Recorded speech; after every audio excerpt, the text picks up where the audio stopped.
Welcome back to the Basic Beat podcast. I have yet another amazing guest for you today. I've got Belinda Weaver with me, and we're going to be talking about USPs and defining what makes you different and how that is actually not the key to getting you booked by dreamy clients. But of course, before I bring Belinda on, here's a little bit of an intro for you. Belinda Weaver is a copy coach helping aspiring and working copywriters supercharge their income, create financial stability, and avoid career burnout. She believes the whole point of being your own boss is to create a job that's better than the one you left. With 10 years in the business of writing, Belinda has courses, coaching, and mentoring that build skills and confidence so more writers can ditch hustle and burnout and enjoy the journey of their work. An Aussie living in California with her pug, 2 daughters, and husband listed in order of neediness, Belinda is obsessed with Doctor Who, English murder mysteries, and making the perfect lemon curd, which I've got to talk to you about. Belinda, hi. Hi. I love to talk about all the things, Doctor Who, lemon curd, copywriting. I know. And as I'm reading that, I'm like, the stuff that we just chit-chatted about before we hit record, I was like, all of that was in your bio. And I did read that. And yet I was still like, where are you? What's going on in your life? It's all good. You would think I did nothing before I talk to people. It's how you keep it fresh. It is. It is. I just come to it with, beginner's perspective. Speaking of which, we're going to be talking about what I just mentioned, USPs and, defining your special sauce and all of that good stuff. But before we get into that, I have one question I love asking all my guests because it helps kind of tie all of these episodes together. Are you ready for it? I'm ready. I did not prep you for this one. Which do you believe is the most important for sales? SEO, storytelling, or social proof? That's a good question. For sales. For sales. I would say social proof. Say more. Yeah, because SEO can get you found. So that's not really about sales.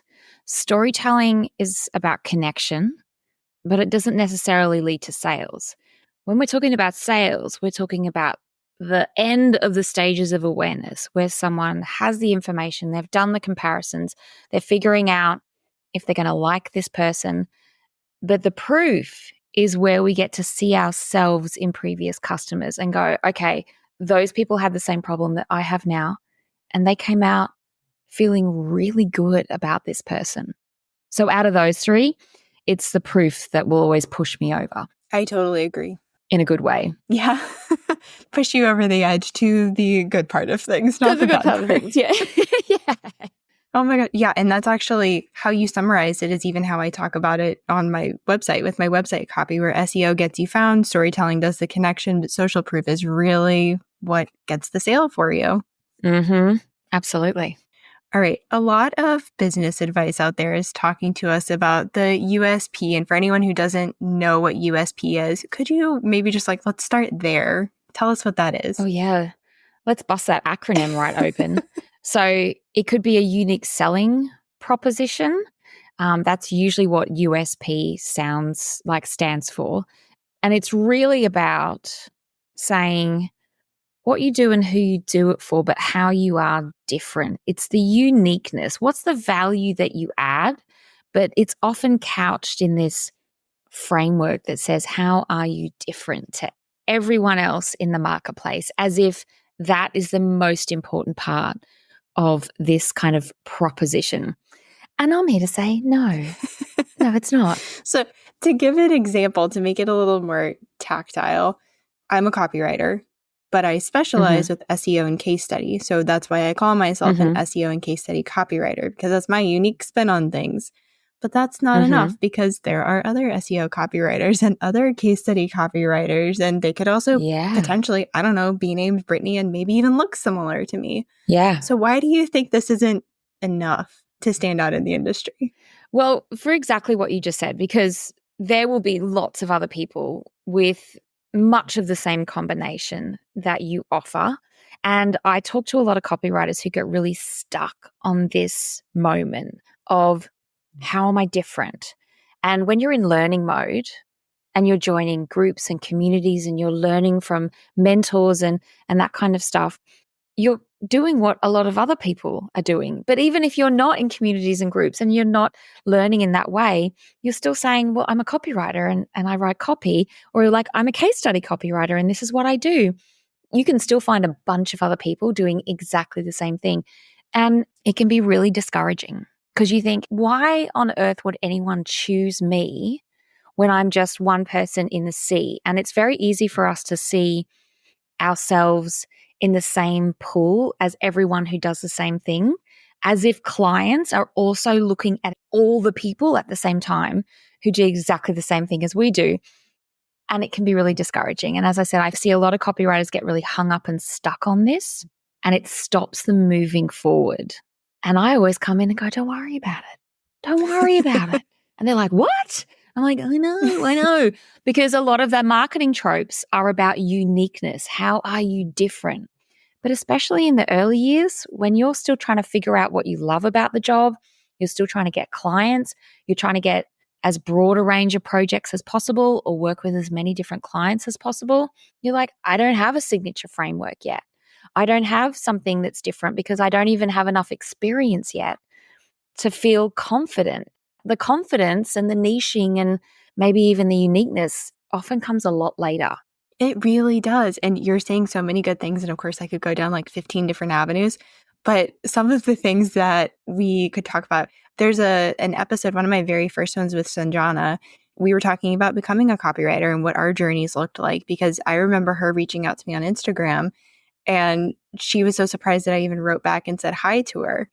And the fact that you're responsive could be part of the experience that you're giving someone, your personality. I remember, again, early on in my career, having a lot of people who were like, I just feel like so comfortable with you. I just feel like you get it. And they would book me because of that. Not because I said I was an SEO copywriter, not because, yes, I've written an email sequence before.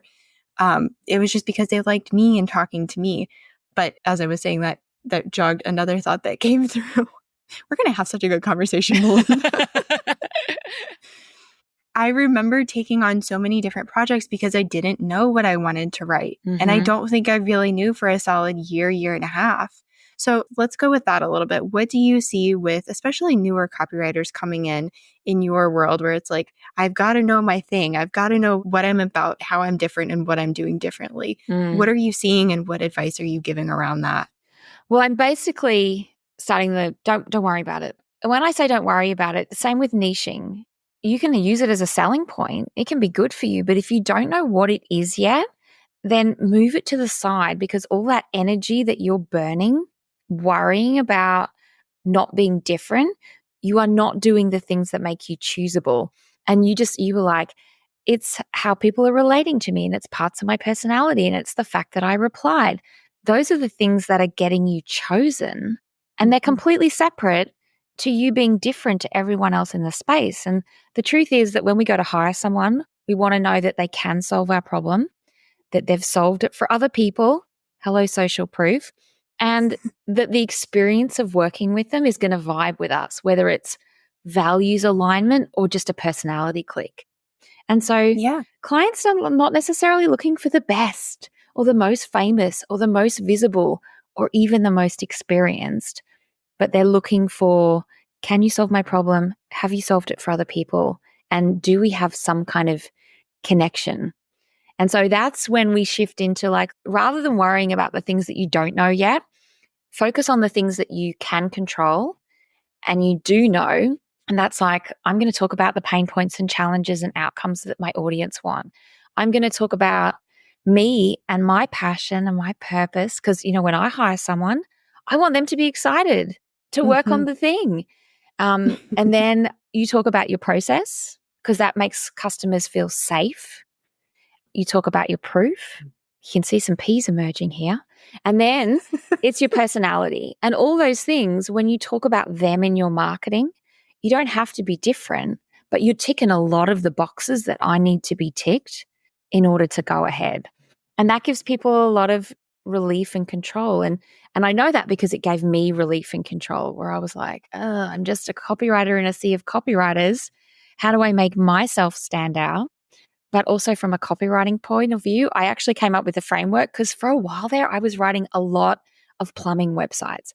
I don't know what happened, but I got sucked into the tradie world, and I was like, I'm getting a lot of clients who do exactly the same thing. And how can I make this business feel different to the other business that I just finished writing about. And so those are the things that kind of gave me, what to talk about in the copy and in the broader marketing. And I was like, hey, I should be doing this as well. That comes up a lot with SEO also. I'm working with a lot of clients in the nonprofit space now, and they're all coming in and they're like, okay, you'll be able to do this unique for me, right? And I'm like, well, are you the same as the person who sent you in? Well, no. Okay, we're going to be just fine. To your point about personality, that was the first thing that came to mind as soon as I saw your form come through and we were talking about the topics. I was like, you being you and doing the things the way that you do them, that's what sets you apart. And I like that you just talked us through the personality, the process, and the few other P's too, which I already forgot. There was the pain points, yes, the passion, the process, the proof, and the personality. And like the first of them, the first four are kind of easy to talk about. It's the personality piece that a lot of us are like, oh, I don't want to talk about myself. No one wants to know about me. And I'm like, actually, you're the differentiator, because I have hired people because we have just totally vibed. And I'm like, I'm going to love working with you. Like, you can clearly do the job. You've ticked all the other boxes. I'm confident in my choice. But it came down to the fact that you shared a post about something that just got my attention. I was going to say about Doctor Who, but we'll go down a Doctor Who hole. But it can be the most insignificant thing that you feel like you might not have shared, because you're like, why would anyone care that I have a dog? Right. Oh, dog people care that you have a dog. That too. And I start so many conversations with things from my little fun facts list. Yeah. They're just icebreakers. They're conversation starters. And then you start the conversation and then it flows from there. It really does. And you brought up a really great point. I think it was earlier this week. It might have been last week. My boyfriend and I are house hunting. So there was one house. He sent me just a photo. I wasn't even sure if this was a photo he found on Zillow for our state, like literally in the houses that we could be considering, or if it was like, hey, I found this fun thing on like Board Panda. I didn't know what it was. Turns out it was a real photo from a real house in our state that is in our budget. And I was like, this is what they did. There was a stove in a kitchen island and it had the knobs sticking up. So it should have been a wall unit, but they had it sitting in the island. I put it on Threads and said a little, I think I said something like, people keep asking how house hunting is going. It's going like this. And then I put the photo. That thing blew up. But yet I've talked about other posts where it's like, hey, I can help you with your podcast SEO. Hey, I can write case studies for you. Hey, I can show you how to write case studies. But the one about the house hunting that I touched that sore spot on so many people, and then so many other people saw it and they were commenting and interacting. It's the weirdest things that we share. And it's like, go figure. But that's one really big reason why I love Threads. Because you'll say something and I'm treating that like my throw spaghetti at the wall place, because it's just fun and you get to see what resonates with people. So if you're listening to this and you're like, I don't know what to do with it, go over to Threads and throw some spaghetti at the wall. Yeah, absolutely. And it's the things that spark a connection, that bring people into your world. And if you're doing the other stuff, you're talking about your business and your process and you've got proof in and around these kind of personality pieces, then it's all working together. And then what it means is it doesn't matter if you're different. It matters that you're ticking the box of a potential client and they say yes to you because of lots of other reasons, rather than you having this nailed down USP statement. And it's being choosable. Like, you make yourself choosable. And it often comes down to, like, if I'm looking at two people who the price is the same and the services are the same, the choosability factor will come down to something like the personality. Are we going to vibe?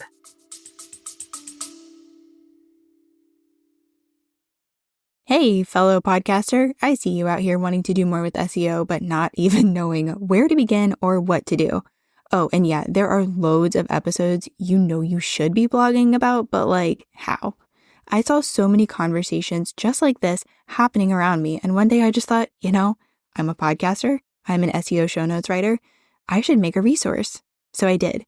And now you can grab the SEO podcast show note and blog post templates. You get everything you need to go from podcast idea to SEO optimized podcast show note to SEOified blog post, which means you've got 2 long-form content pieces out here marketing for you 24/7. I even included video training so you know exactly what goes where and how to incorporate SEO for your podcast ASAP. Click the link in the show notes and grab your templates today. Because you want to have a good experience. And here's a good analogy that just came to mind that probably you've even shared before. Even thinking about where you might want to go to dinner. Are you going to go to the place that you know has the boring decor and the wait staff that's going to make you sit there an extra 20 minutes? No, you're going to go to the place where you have a better experience. Mm-hmm. And also the place with reviews and the place that explains kind of how the ordering system works, because it's all this kind of safety stuff that a lot of people go, oh, I don't want to share that because it's braggy. And I'm like, no, it's actually making me feel safer that my money is going to be well spent. And it's like I'm looking at two different people. One explains their process and one doesn't. Mm-hmm. I'm going to go with the process explainer because I'm like, now I know what's going to happen. Exactly. Speaking to all the control freaks. I don't know what that life is like. Yeah. Not we know at all.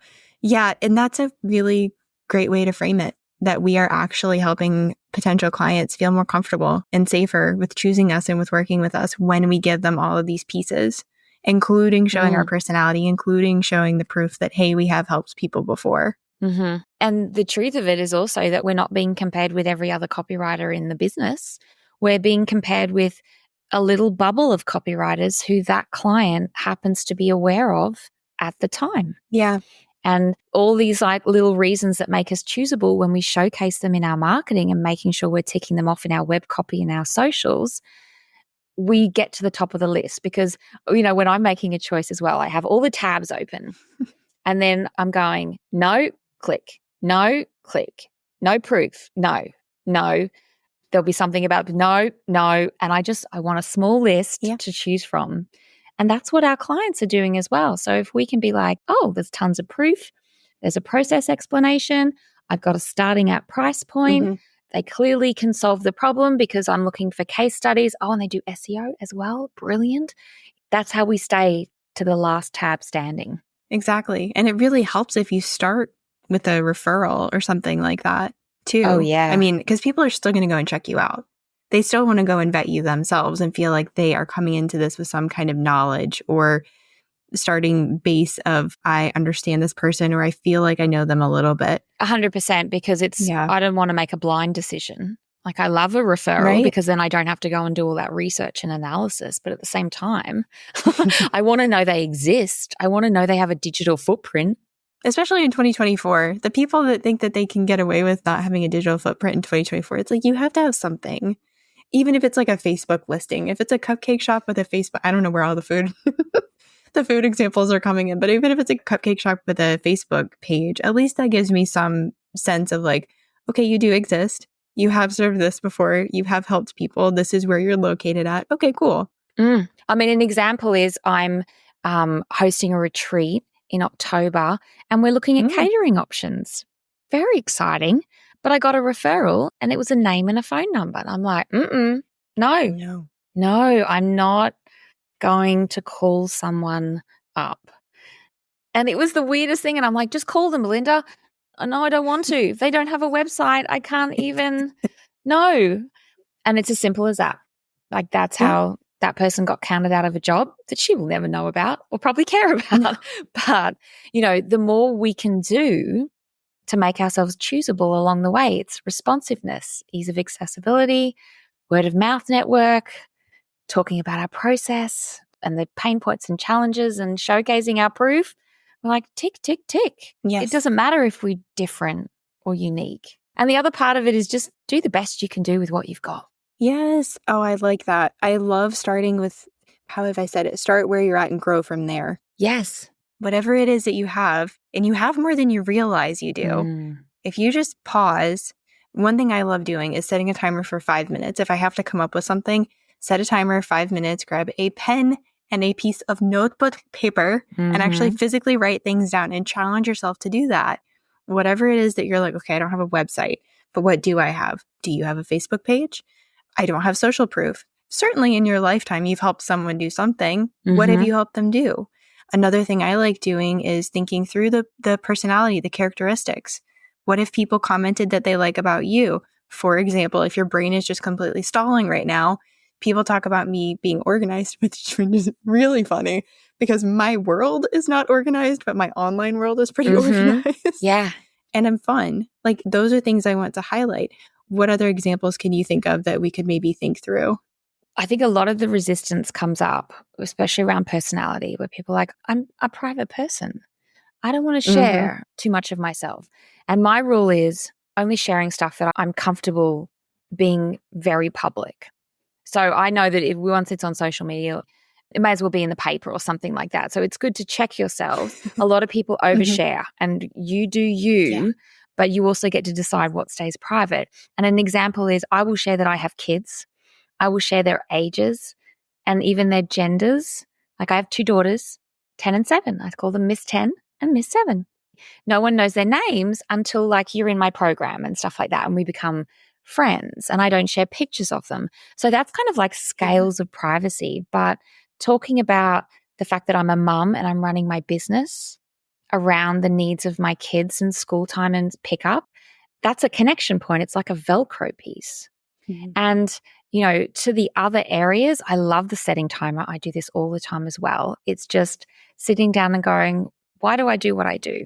Why do I love this? What are the small moments in my day that bring me so much joy that I get to do? And then you write as many down as you can. And you get to talk about those in your emails and your social media because often we're like, I don't know what to say when you've done that brainstorming. And another thing I like to ask in exit surveys, testimonial surveys, is what 3 words would you use to describe me and the experience of working with me? Then you get to start seeing like organized, fun. It was easy. It was stress-free. The voice really matched. That's not really 3 words, but you're like, ooh, actually, these are the things that people are thinking top of mind. And so collecting that intel as a systematic thing you do helps you double down on those things in your marketing. It does, and it helps you figure out what to amplify. Yes. Especially if you're like, I don't know what to do, because you probably see this way more than I do when it comes to personality. People are like, they just clam up. They're like, I don't know what my personality is. I don't have a personality. Okay, well, go to the store and find one. Yeah.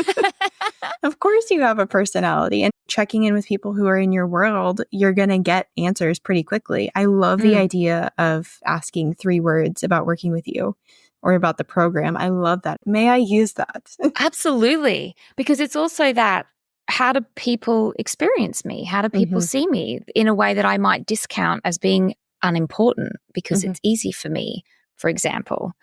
And, you know, you can also ask, if you're feeling like you can do it, what are some words you would describe me as a person? And I've actually got like a word cloud on my board. Because I asked this when I was trying to, not to be like, hey, Bill, look at your words. You're awesome.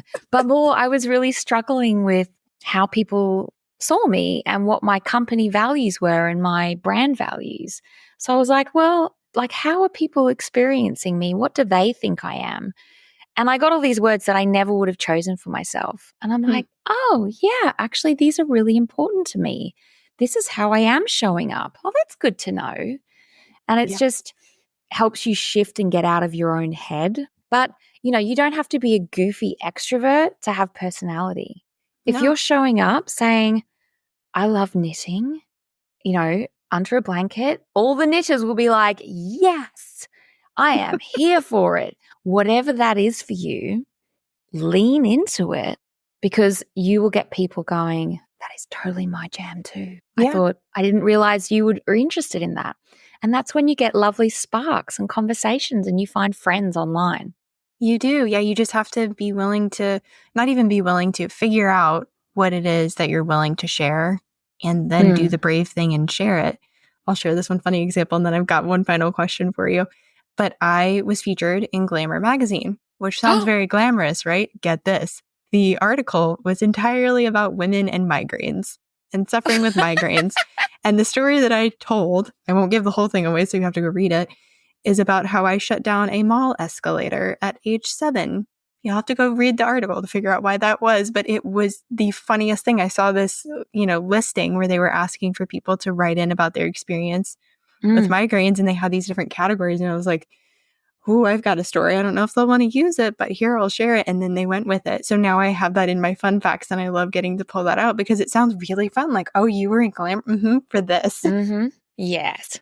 But that's it, because you never know what will be the little Velcro hook that has someone go, you're my kind. Yeah, you're it. You're the person. We just have this connection now. And it could be reading, your drinks. Like I talk a lot about tea. I talk about books. I talk about hiking. I talk about Doctor Who. And I'm just throwing out little hooks because this is showcasing who I am and what I like. And I'm like, are we vibing? And it's okay if we don't. But if you are, come on over. Come on, let's have a chat. Yeah. I love this. What one exercise could someone listening go and actually do to try to implement some of the stuff that we've talked about today? So I want to run through these 5 Ps again. So we have the 5 Ps of marketing, but these are the 5 Ps, I call them, of being choosable. And they are the pain points of your audience, the passion and purpose you have. What do you love about your job and why did you get started? Your process, really important. Proof that you have, and your personality. So we have these 5 pillars. Grab write it down as well. I'm like, grab an A3 page and a marker and put these bubbles down. If you like to mind map online, whatever you do, but set a timer and brainstorm little ideas. What are the pain points of your audience? What are the questions that they have? What are the things that you'd love to share about yourself? What's your process? What are those 5, 6, 7, 3 steps? What proof do you have? Where do you keep it? Hopefully it's organized. And also as many ideas as you can about why you got started, what you love about your work, and just blitz it out, because you will have 6 months of social media posts just there. But you want to make sure those things are woven into your website as well. But it starts with I got nothing. No, you got a lot. You got a lot. Just lean into it. Stop worrying about your USP. Just get on with being awesome because you're already doing it.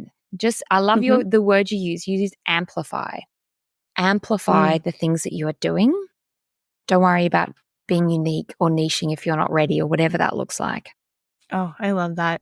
Thank you so much. I'm going to go take myself through that exercise because I love the sound of it. And it's so simple and it can be so impactful. Absolutely. So thank you for sharing that. Oh, it's my pleasure. Thanks for asking. I love talking about this kind of stuff because, as I said, people just get stuck. We get in our own head and we're like, I'm not going to be successful unless I figure this out.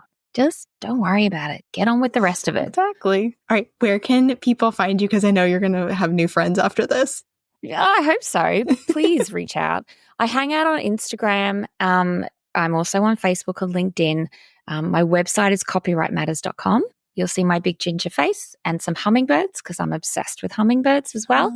If this lands, I would love people to reach out and have a conversation because I love talking about it. Yay. Go do that. Go say hi to Belinda. She's very friendly. I can attest to that. I can attest to the fact that she hangs out on Instagram with me. Like we're always in the DMs. It's great. And threads. Yes, 100%. Thank you for having me, Brittany. I really appreciate it. Of course. This was so fun. Maybe we'll have to have you back. Oh, yeah. Definitely. Yes. Yay. All right. Thank you so much for tuning in, and we'll catch you next time.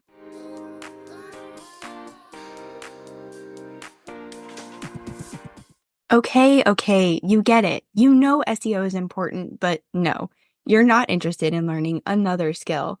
Who has the time? But who are you supposed to trust with the task of getting SEO to work for you? Someone who won't ghost you mid-project or treat you like a dum-dum lollipop. Someone who actually wants to empower you and your team with all things SEO. Hi, yes, it's me, Brittany, and you are the person I created the SEO packet for. You're curious, you want to understand this thing better, but like only a little bit. You don't actually want to do the doing. This way, you get the key SEO stuff super fast, and you get support throughout and beyond the project. No more letting Google gift you the wrong SEO strategy. Time to put the right words in the right places and get found online by the right people. Find all the info you need below.